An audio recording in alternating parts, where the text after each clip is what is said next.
అబ్బాయి 12 ఏళ్ల వయసులోనే చనిపోయాడు నా కొడుకు. ఇప్పుడు ఒక్కదాన్నే ఉంటున్నా సార్ అంతే.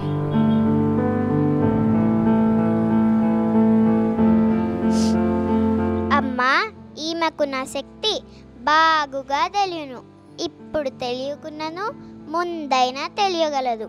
అమ్మా, ఈమెకు నా లీల అంత తెలియు. సురభి ఈ పేరు తెలుగు నేలకే కాదు, ప్రపంచంలో వివిధ దేశాల్లో ఉంటున్న తెలుగు ప్రజలకు ప్రత్యేకంగా పరిచయం చేయాల్సిన పనిలేదు. నాటకరంగంలో 140 ఏళ్ల ఘన చరిత్రను కలిగిన సురభి నాటక సమాజం ప్రస్తుతం ప్రమాదంలో పడింది.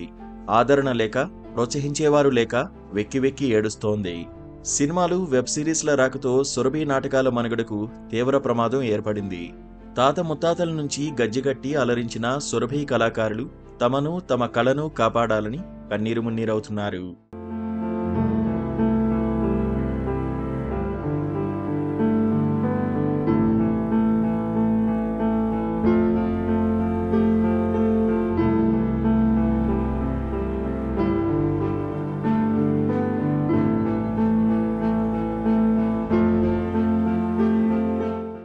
సురభి కళాకారుల జీవనం ప్రస్తుతం అగమ్యగోచరంగా మారింది.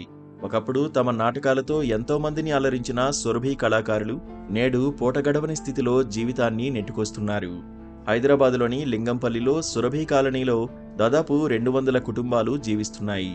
సురభి కళాకారులంతా ఓ కాలనీగా ఏర్పడి ఇక్కడే జీవిస్తున్నారు. దాదాపు 7 తరాల సురభి కళాకారుల్ని ఇక్కడ చూడవచ్చు.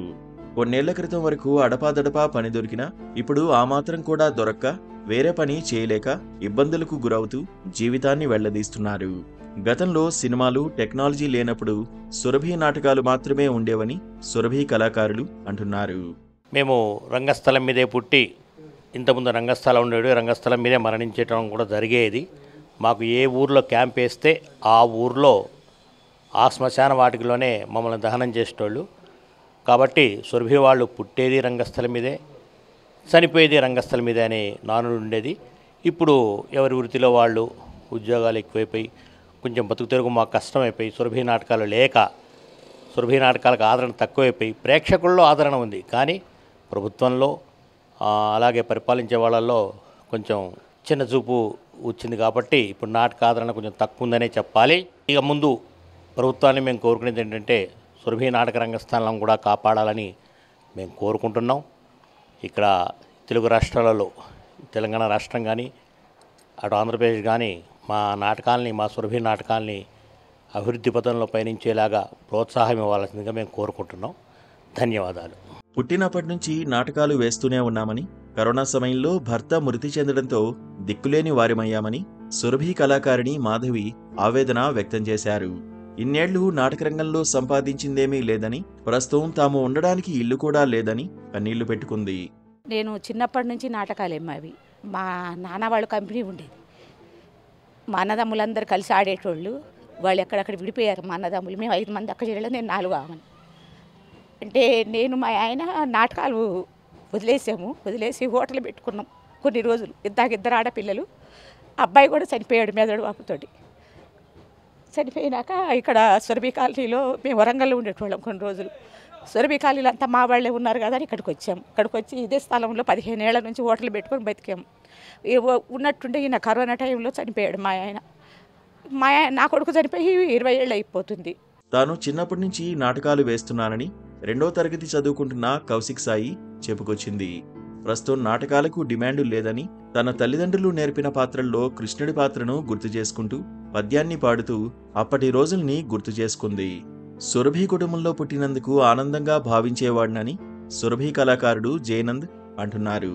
చిన్న వయసు నుంచే నాటక ప్రదర్శనలు ఇచ్చానని అన్నారు.